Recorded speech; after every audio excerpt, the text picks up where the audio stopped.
우리 극동방송을 듣는 만큼 삶의 질이 달라지고 영성 수위가 높아지잖아요. 여러분 모두를 축복합니다.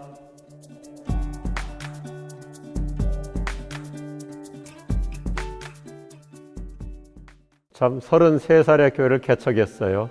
그리고 34년 세월이 너무 빨리 지났어.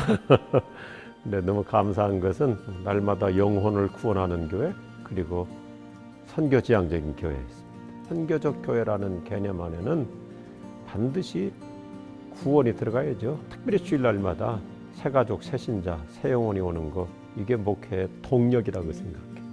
어떻게 나 같은 사람의 설교를 듣고 예수님을 믿을까? 신비잖아요. 그러니까 포커스가 저한테 있는 게 아니고 복음의 능력이죠. 우리 교회 표 중에 하나가 재밌어요. 교회 다니지 않는 사람을 위한 교회. 편하게 올 수 있도록. 그래서 우리 교회는 예수 안 믿는 사람들이 교회 오는 것을 좋아하고 쉽게 예수님을 만나게 되고, 교회는 그 어떤 많은 프로그램도 있고 프로젝트도 있고 다양한 행사들을 하지만 구원이 없다면 그건 교회의 본질을 놓친 거고, 그래서 영혼을 귀하게 여겨야 되고, 그러려면 예수님의 십자가 사랑을 강조하고, 하여튼 교회에 오면 살아나야 돼.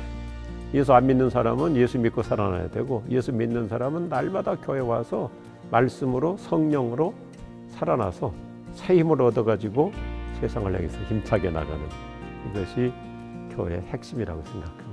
극동방송하고 인연은 참 놀라워요. 신학대학원 다니던 전도사 때부터 방송국 설교를 하게 됐어요.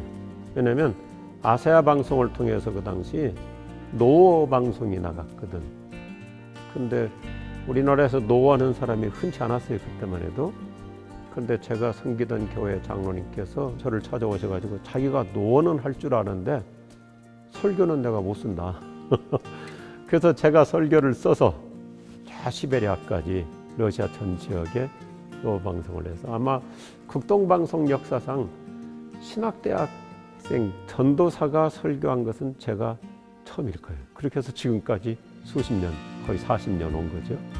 놀라운 축복이에요. 그런데 우리 극동방송은 사람은 못 들어가도 전파는 다 들어가잖아요. 이게 얼마나 효과적인 선교입니까? 제가 이제 북한도 여러 차례 다녀왔는데, 한 번은 북한 조선무역부 초청으로 내 차를 가지고 북한을 직접 갔어요. 인간인으로서는 아마 이것도 전무후무한 것 같아요. 북한 이제 그 안내원 또 그 보위부 직원 내 차에 태우고 내가 운전하고 하루 종일 극동방송 틀어놓고 다녔어.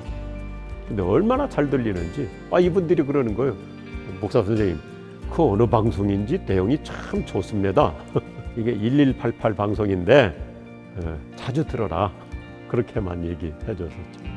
그래서 제가 그때부터 꿈을 꿔서 우리 김장 목사님께 요청을 해서 백령도에다가 그 중계소를 만들자고 한 거예요. 거기서 쏴주면 평양까지 선명하게 잘 들리겠다. 지금 뭐 그렇게 됐잖아요. 일생 모두가 다 뜻밖의 세상을 살고 있어요. 우리 시대에 이렇게 코로나 전염병이라는 팬데믹으로 맥을 못 추고 있잖아요. 근데 언제나 성경은 우리에게 위기가 곧 기회이고 악재가 곧 호재가 될 수 있고, 그래서 우리는 뭐 때문에 못한다 그렇게 부정적 피해의식으로 살지 말고, 덕분에, 어떤 문제 덕분에, 그 사람이 나를 힘들게 한 덕분에 내가 다듬어지는 거잖아요. 그래서 덕분에로 생각하면 훨씬 우리는 창의적으로 살아가요. 체념하거나 자포자기할 것이 아니라, 내가 지금 위기 대처 능력을 키워가고 있구나. 오히려 내 믿음이 더 잘 다져지는 기회가 될 수 있고, 아파야 성수 가는 거잖아요. 그래서 패배의식이 아니라 우리는 늘 승리의식으로 살아가자. 우리 그리스도인들이야말로 언제나 이렇게 주도적 인생을 살 수 있거든. 왜냐하면 우리 대장이 계시니까 나를 이끌어 가시는 선한 목자 예수님이 계시고, 그래서 늘 이런 위기 때일수록 극복의 능력, 승리의 능력, 이런 하나님의 큰 시나리오 속에서 키워져 가는 것이 우리의 종말론적 신앙이라 이거죠. 언젠가 예수님 오실 텐데 막연하게 생각하지 말고 차근차근 이러한 종말론적 관점에서 내 신앙의 내실을 다져가고 나를 만들어가다 보면 앞으로 또 다른 위기가 와도 여유를 가지고 얼마든지 우리 그리스도인은 늠름하게 승리의식으로 살아갈 수 있다. 저 이제 70년대 공수 특전사에서 허리 골절상을 입었어요. 심하게 부러져서 뼈 이식 수술을 했죠. 그래서 제가 터득한 게 너무 힘들게 극복하려고 하지 말고 그냥 잘 버티면 돼요. 이기려고 애를 쓰다가 넘어져 그러려고 하지 말고 버티다 보면 이겨. 사실 저 2년 전에도 암 선고받고 이 암도 복잡해요. 의학적으로 손쓰기가 어려운 암이야. 방사선도 안 돼, 수술도 안 돼. 손댈 수가 없어. 한마디로 손댈 수가 없으니까 그게 오히려 더 유리한 거예요. 왜냐면 사람 못 하는데 하나님 하실 수 있잖아요. 지금 2년 지났는데 컨디션 아주 좋아요. 이기다 보면 그게 뭐 승리죠. 복잡할 거 없어요. 65세 은퇴거든요.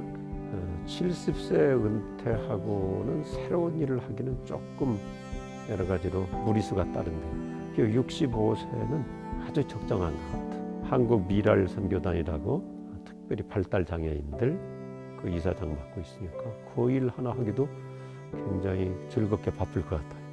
그리고 또 최근에는 북한도 이제 인권 국가로 인정받고 싶어서 장애인들을 다 오픈했어요. 그거를 통해서 북한의 모든 장애인 실태를 조사해달라. 그래서 북한 장애인들 선교하는 그 기관으로 사단법인인데 글로벌 블레싱이라는 단체가 있어요. 그것도 제가 이사장을 맡았기 때문에 결국 한국 미랄 선교단은 남한에 있는 발달 장애인들, 글로벌 블레싱은 북한에 있는 장애인들. 그러니까 남북한 다 특별히 장애인, 아픈 자, 어려운 자들 사역을 통해서 하나님의 나라가 우리 대한민국에 더 아름답게 이루어지고 저는 이게 이제 사랑 통일이라고 생각해요. 정치적 통일 그런 게 아니고 무슨 이념 통일 그렇게 해서 이루어지는 게 아니고 정말 사랑 통일, 십자가 통일.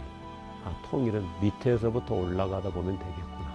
그래서 제가 열심히 또 뒷바라지 하며 할 수 있죠. 방송국에 제가 자주 얘기하거든요. 북한의 극동방송 한 10개 이상은 세울 수 있다. 지역 단위로. 하나님께서 저를 여전히 긍휼히 여겨주셔서 건강을 잘 유지할 수 있도록 하나님의 은혜로 그래야 활동할 수 있으니까 그 귀한 기도 부탁드립니다.